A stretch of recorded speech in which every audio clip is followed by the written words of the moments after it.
इस वीडियो को देखने वाले कितने लोग हैं जो 10 साल, 12 साल या 15 साल से पढ़ाई करते आ रहे हैं लेकिन फिर भी सफल नहीं हो पाते।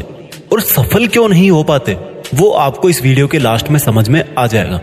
उस चीज को जान लोगे तो आपका अभी इसी वक्त से ही पढ़ाई करने का नजरिया बदल जाएगा और लाइफ में कुछ भी हासिल कर लोगे।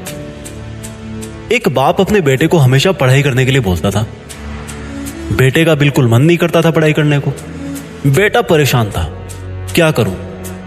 पिताजी हर टाइम पढ़ाई करने के लिए बोलते रहते हैं। एक दिन बेटे ने हिम्मत करके अपने बाप से पूछ ही लिया कि पिताजी एक चीज बताओ मुझे, बड़ा होकर मुझे हमेशा तो पढ़ाई करनी है नहीं, मुझे बस पैसे कमाने हैं, मेरा सपना पूरा करना है और मेरा सपना पढ़ाई करना नहीं है।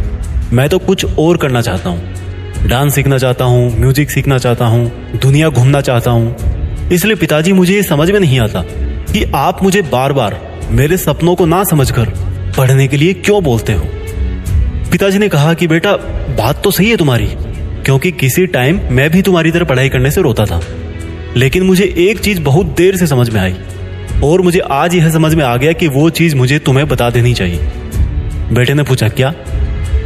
पिताजी बेटे का हाथ पकड़ के मकान से बाहर ले गए और घर से बाहर निकलते ही वापस मुड़कर अपने पुराने मकान की तरफ देखने लगे और बेटे से बोले कि बेटा जो बात मैं तुझे अब बोलने वाला हूं ना, उसको तू एक बार ध्यान से सुनना।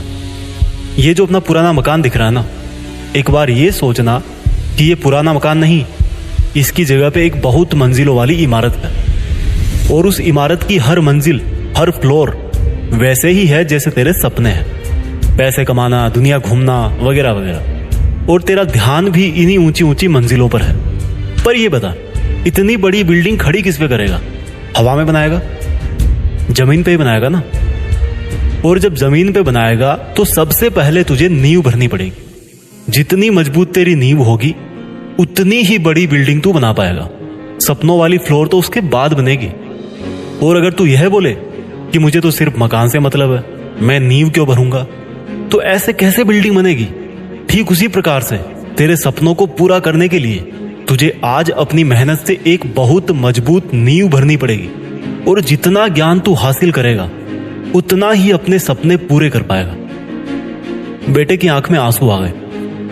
कितनी बड़ी बात उसको आज समझ में आई। जिस पढ़ाई को वो बोझ समझता था, अपने सपनों की रुकावट समझता था, वह तो एक रास्ता निकला। इसके बाद उस लड़के ने बहुत मेहनत करी और समय बीतने के बाद ना केवल अपने सपने हासिल किए बल्कि अपने पुराने घर की जगह नया घर भी बनवा दिया। आपने भी पढ़ाई के लिए इतने मोटिवेशनल वीडियो देख डाले, लेकिन जिस काम के लिए मोटिवेशनल वीडियो देखा वो ही नहीं कर पाए। आज मैं आपको एक कड़वा सच बोलने वाला हूं। अगर आपको पढ़ाई करने के लिए या कोई काम करने के लिए कोई मोटिवेशनल वीडियो देखने की जरूरत पड़ती है तो पढ़ाई और आपका वो काम आपकी इच्छा नहीं बल्कि आपकी मजबूरी है। इसलिए पढ़ाई का राज जानो, उसको खुद की इच्छा बनाओ, उठो और मेहनत करो। देश में अपना नहीं बल्कि दुनिया में देश का नाम करो। जय हिंद, वंदे मातरम।